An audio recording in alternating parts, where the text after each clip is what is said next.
नमस्कार फ्रेंड्स, अभिषेक जैन। आज जो हम डिस्कस करने वाले हैं that is impact of press release as issued on 1 November 2021। कई कॉल्स हैं और जो अभी हम ITR भरने जा रहे हैं उस पर भी इसका बड़ा इम्पैक्ट है।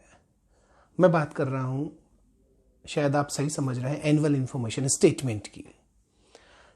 एक तरीके से हम शादी के लिए कुंडली मिलाते हैं, जरूरी नहीं सभी मिलाते हो, उसी तरीके से एक एसएससी की पूरी कुंडली का मिलान कर दिया जाएगा इस स्टेटमेंट से। जी हां, अब 360 डिग्री से एसएससी के ऊपर सारी जो इंफॉर्मेशन है वो फेच की जाएगी एसएससी के लिए कई सोर्सेस से। उसकी बात करेंगे हम। ये 26 AS से कैसे डिफर करता है उसकी भी बात करेंगे और देखेंगे क्या ITR भरने के लिए हमें कोई एक्शन लेना है। सैलरीड एसएससी है, बिजनेस एसएससी है, क्या उनके लिए भी कोई कंप्लायंस जरूरी है? बिल्कुल जरूरी है। और अब ये जो चेंजेस हैं आपको रिफ्लेक्ट भी करने लगे हैं आपके ITR पोर्टल पे। इनकम टैक्स पोर्टल पे बहुत सारे चेंजेस हुए, हमने देखा लास्ट टाइम से, और कई तरीके के चेंजेस हमारे लिए कंप्लायंस को और चैलेंजिंग कर देते हैं, चाहे हम बीइंग प्रोफेशनल की बात करें चाहे एसएससी की बात करें। तो सबसे पहले मैं बात करता हूँ annual information statement. Actually SSC के सारी तरीके के जो ट्रांजैक्शन है, मैं फाइनेंशियल ट्रांजैक्शन के अलावा भी ट्रांजैक्शन की बात कर रहा हूँ। जैसे कि आप कह सकते हैं, पहले हमने देखा कि स्कूल फीस भी प्रोबेबली इसके अंदर आ जाएगी, wait for a while, electricity bill है, बहुत सारी चीज़ें जो पहले भी अनाउंस हो चुका है। अभी जो 1 नवंबर को जो रिलीज आई उसकी भी मैं बात करूंगा, कई तरीके के ट्रांजैक्शन की बात करी। तो ऐसे पहले तो हम बात करते हैं कि ये कौन कौन से ट्रांजैक्शंस हैं, जो मैं पूरी लिस्ट नहीं बता रहा, तकरीबन 50 नंबर्स हैं। मैं आप डिस्क्रिप्शन में पूरे ट्रांजैक्शन देख सकते हैं, परंतु मैं for the sake of you आपको वो कुछ ट्रांजैक्शन बता रहा हूँ। जैसे सिक्योरिटीज़ में है, म्यूचुअल फंड है, आप डिविडेंड आप रिसीव कर रहे हैं, आपके लिए कोई डिमांड है, आपने टैक्स पेमेंट किया, TDS TCS की रिटर्न तो ऑलरेडी आ ही रही थी, आपने विड्रॉल किया, आपने मैं देख सकता हूँ इंश्योरेंस कमीशन है, और कोई भी जैसे आपने इमूवेबल प्रॉपर्टी आपने परचेज की, इंटरेस्ट आपने अर्न किया, कैपिटल गेन ट्रांजेक्शंस हैं। ये सारे ट्रांजैक्शन आपके अप्लीकेबल होने वाले। जैसे मैं बात करूं और कोई भी, जैसे कोई आप कैश पेमेंट कर देते हैं, एक परक्यूजिट, एक स्पेसिफाइड लिमिट जो हम बात करते हैं, नोट अ परक्यूजिट, स्पेसिफाइड लिमिट से ज़्यादा, तो वो सारे ट्रांजैक्शन रिफ्लेक्ट होने वाले हैं। आपने फॉरेन ट्रेवल किया, राइट, तो सारे तरीके के ट्रांजैक्शन आपको इसके अंदर मिलने वाले हैं। फाइनेंशियल मैं कहता हूँ लोकर्स भी कुछ ही टाइम के बाद में आपको दिखाई देंगे, क्योंकि पेन बेस कर दिया जाएगा, स्कूल फीस कर दी जाएगी, आप जो पेमेंट करते हैं इंश्योरेंस को वो भी इसके अंदर लिंक कर दिया जाएगा। आप सारी लिस्ट देख सकते हैं डिस्क्रिप्शन में। अब बात आती है, सर ये तो ठीक है, कर तो दिया जाएगा, इसका इम्पैक्ट क्या है?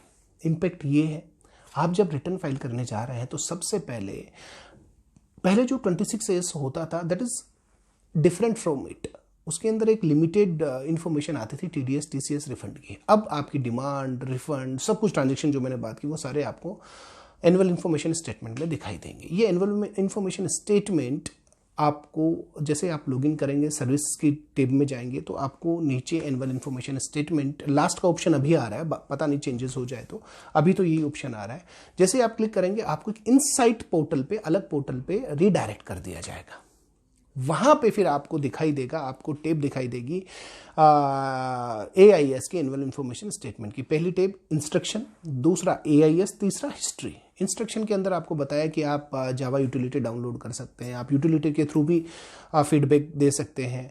AIS के अंदर आपको, जैसे एनुअल इंफॉर्मेशन स्टेटमेंट की जब हम बात करेंगे तो ये स्टेटमेंट आपको 2 तरीके के डाउनलोड के ऑप्शन देगा, दिखाने के व्यूएबल ऑप्शन देगा। नंबर 1 समरी, दूसरा इन डिटेल, राइट। तो जब हम बात करते हैं समरी की, तो समरी के अंदर जैसे आप समरी पे क्लिक करेंगे, उससे भी तीसरी भी टेब है हिस्ट्री की। जैसे मैंने बताया इंस्ट्रक्शन, नंबर 2 AIS, तीसरी हिस्ट्री। हिस्ट्री के अंदर जो आपने समरी डाउनलोड किया, आपने डिटेल में डाउनलोड किया, ये सारी चीज़ें क्या होगी आपको वहाँ पे दिखाई देगा, आपने कब, कौन सी डेट को, कौन से टाइम पे आपने डाउनलोड किया है। अब हम बात करते हैं कि साहब ये है क्या, अंदर हम किस तरीके से इनको, क्या हमें फीडबैक भी देना है? बिल्कुल मैं बात करता हूँ।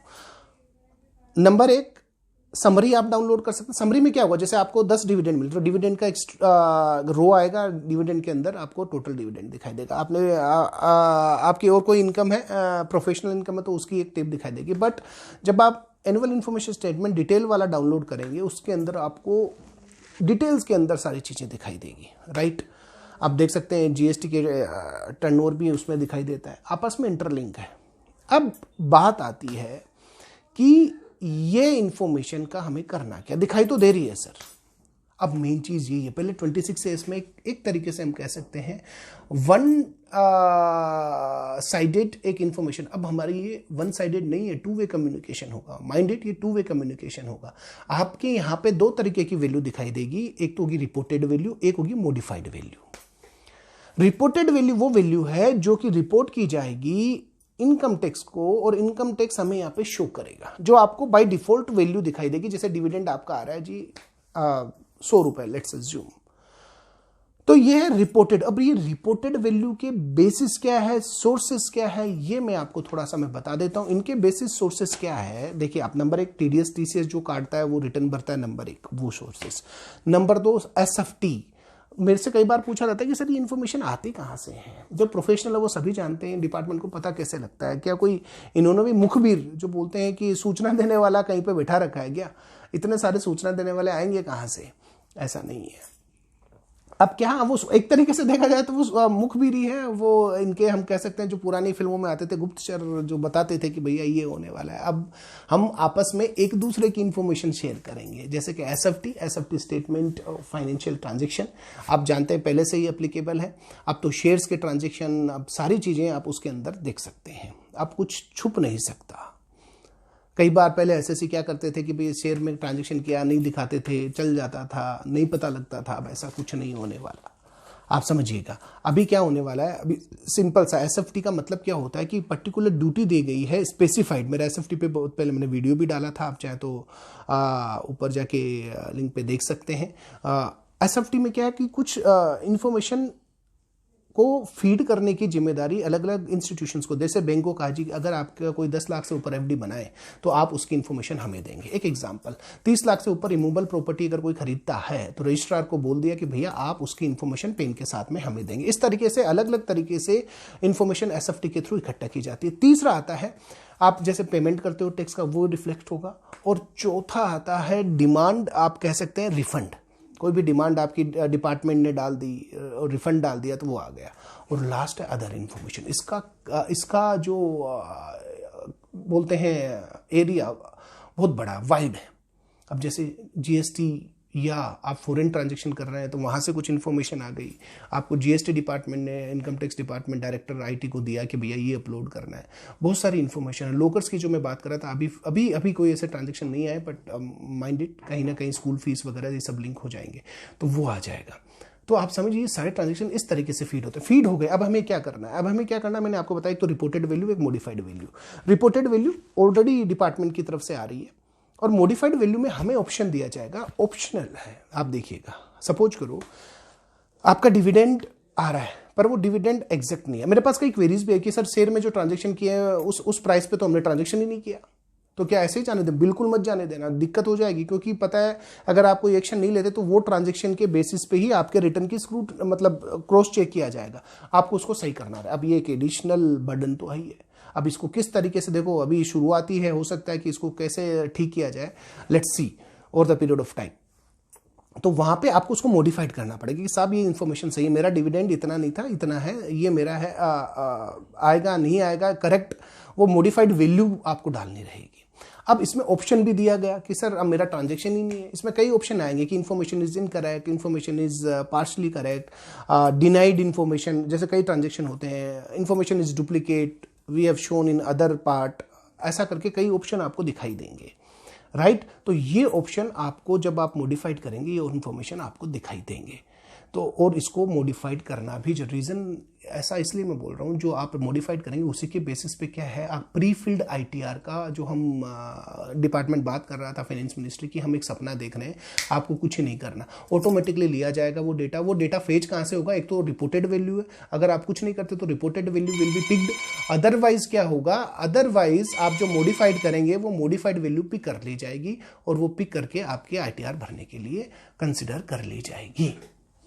तो फ्रेंड्स, ये सारी चीज़ें आपको एक्शन लेने पड़ेंगे, वहाँ पे ऑप्शन आएगा, मॉडिफाइड करना रहेगा, अगर आप ऐसा नहीं करते तो दिक्कत आपको होने वाली है। तो तैयार रहिएगा, ये सारे इन्फॉर्मेशन एक साथ आपके आईटीआर के चेकिंग के लिए तैयार रहेगी। बिना इसको चेक किए, मैं फिर कहता हूँ, बिना इसको चेक किए आप आईटीआर नहीं भरें। इवन लास्ट ईयर का 2021 का जो फाइनेंशियल ईयर एंड हुआ 21 में, उसकी इन्फॉर्मेशन भी एसएससी की सब रिफ्लेक्ट होने लगी है। आप सभी को एडवाइस है, आपने अगर रिटर्न भर दिया है तो कोई बात नहीं, आप एक बार उसको चेक करें, उसके अंदर कोई इन्फॉर्मेशन ऐसी है जो बाय द वे आपसे छूट गई है तो you are advise to consider that particular information for your ITR, revise the same ITR और फिर अपलोड करिएगा ताकि आपके अननेसेसरी कॉम्प्लिकेशन ना आए। Thanks a lot from my side, stay tune, मैं मेरे डिस्क्रिप्शन में अपडेट करता रहूँगा। अगर आपको वीडियो अच्छा लगे, like my YouTube channel C Abhishek Jain. Thanks a lot, thank you once again.